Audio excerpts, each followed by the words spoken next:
2020 is in the books as far as our rock hounding season goes. It's the end of December, and I think we should do what we did last year and look at some of our best finds of the year. However, before we do that, let's take a look at what we have back here. These are all of the rocks that you guys sent in this year. So many amazing pieces. It would be such a challenge to try to show each and every one of them and talk about each and every one of them. They're all absolutely amazing, and the generosity of the rockhounding community here is absolutely astounding. And it makes for such a beautiful backdrop here on the channel for all of our shop videos.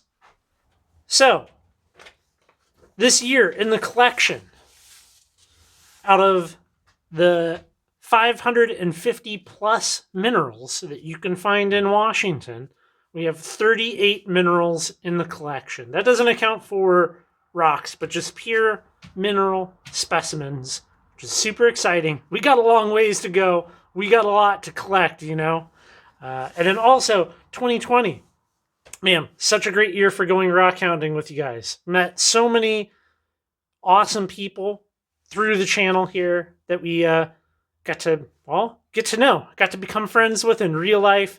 And that has such a high value. It's so great to be able to connect with people, go rock hounding, and all of that good stuff. I'm looking forward to doing more things like this with other people in the spring, summer, fall of 2021. So, with that said, let's look at the best finds of 2020. I think we should start with one of my personal favorites, which is thunder eggs. The Little Natchez thunder eggs. I'm going to be dropping videos up in the corner and down in the description box of us collecting these. We're going to start with this big guy right here. Now, this is a beautiful, beautiful thunder egg. It's a half. I wish I had the other half. I couldn't find it up there. But if and when I can get a saw big enough to cut this, well, I think it's going to look absolutely beautiful once I can just cut that face off and really show it for what it is. I got a couple more from there.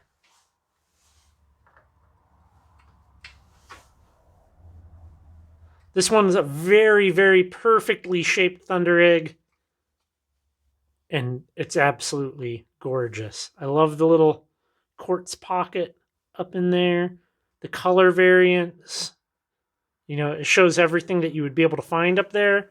You got different shades of blue, white, almost like that 10-away gray in it. And on top of that, it's like a perfectly formed, like textbook, flawless thunder egg, you know?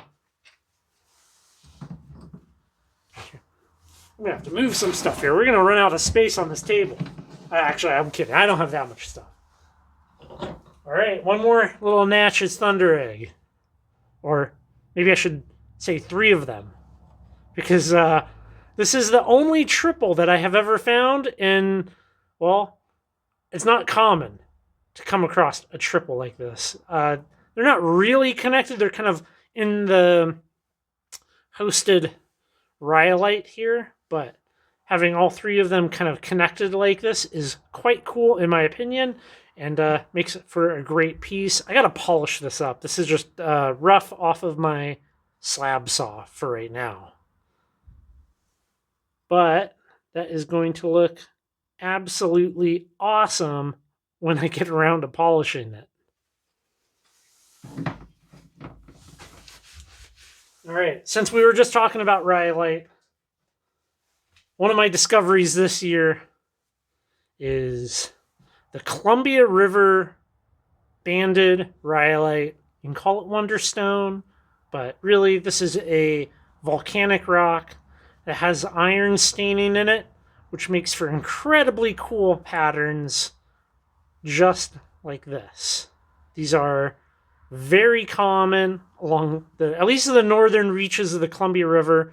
If you are further downstream, maybe past Bonneville Dam, if you have this down there, I would love to hear from you. If you find these, I don't think they would be as big as some of the ones that we find up by the Canadian border, but you know, I've found really good Wonderstone in the Columbia River from like the Tri-Cities north, essentially. So beautiful stuff.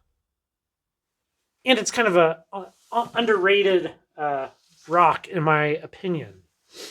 Moving right along, the beautiful Lucky Strike Thunder Eggs. Now we went down to the Lucky Strike mine that is in Central Oregon, and well, this last year was the last season they're going to be open for at least a number of years, potentially forever. And this was one of the few doubles that I got there. And well, that's what it looks like on the inside. Another one that needs polishing, but we have a double thunder egg, and we have kind of this botryoidal pocket there, which is super cool.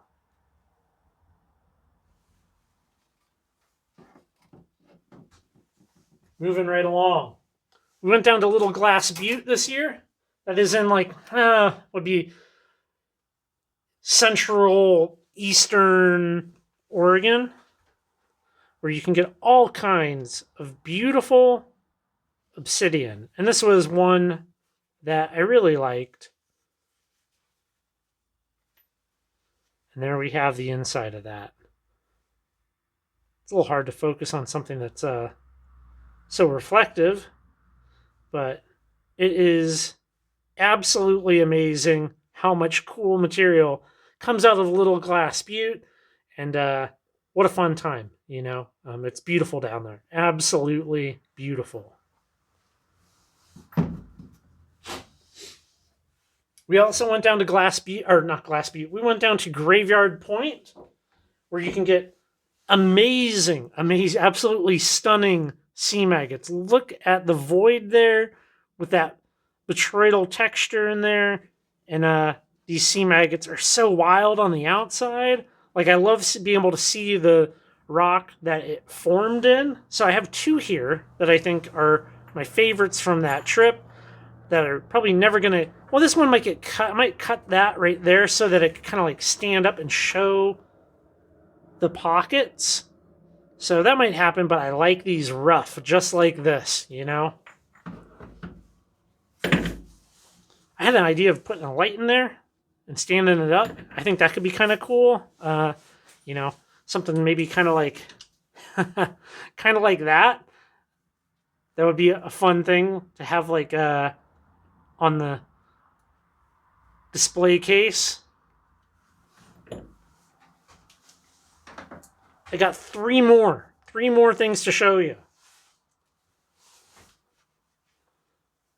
Look at that. Coming out of Northeast Washington.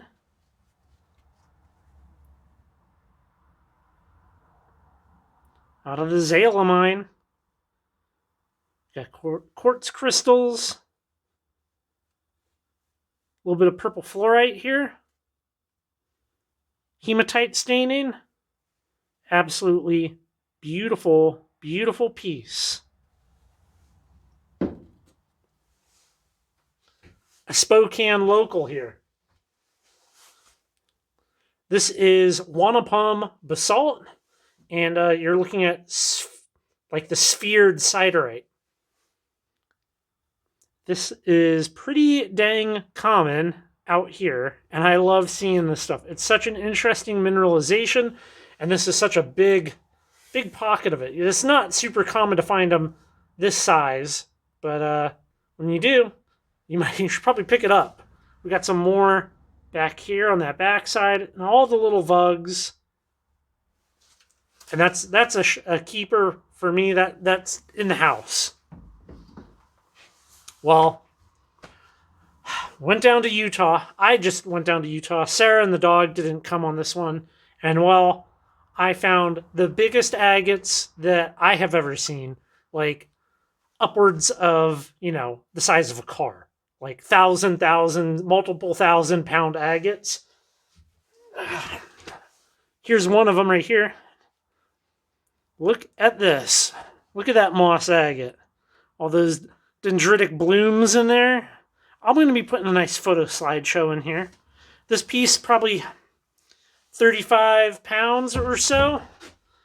And it's gorgeous. Ugh, there we go. Try to get it in frame. It's absolutely gorgeous.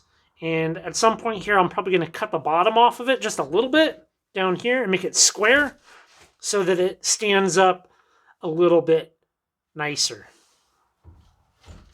And with that said, I think there's going to be one honorable mention here, and that is of the giant one of these that I picked up. I picked up a 114-pounder of this, and I'll show you here now in a photo what that looks like. 114-pound agate boulder, which I plan on this coming summer getting my hands on a wet grinder.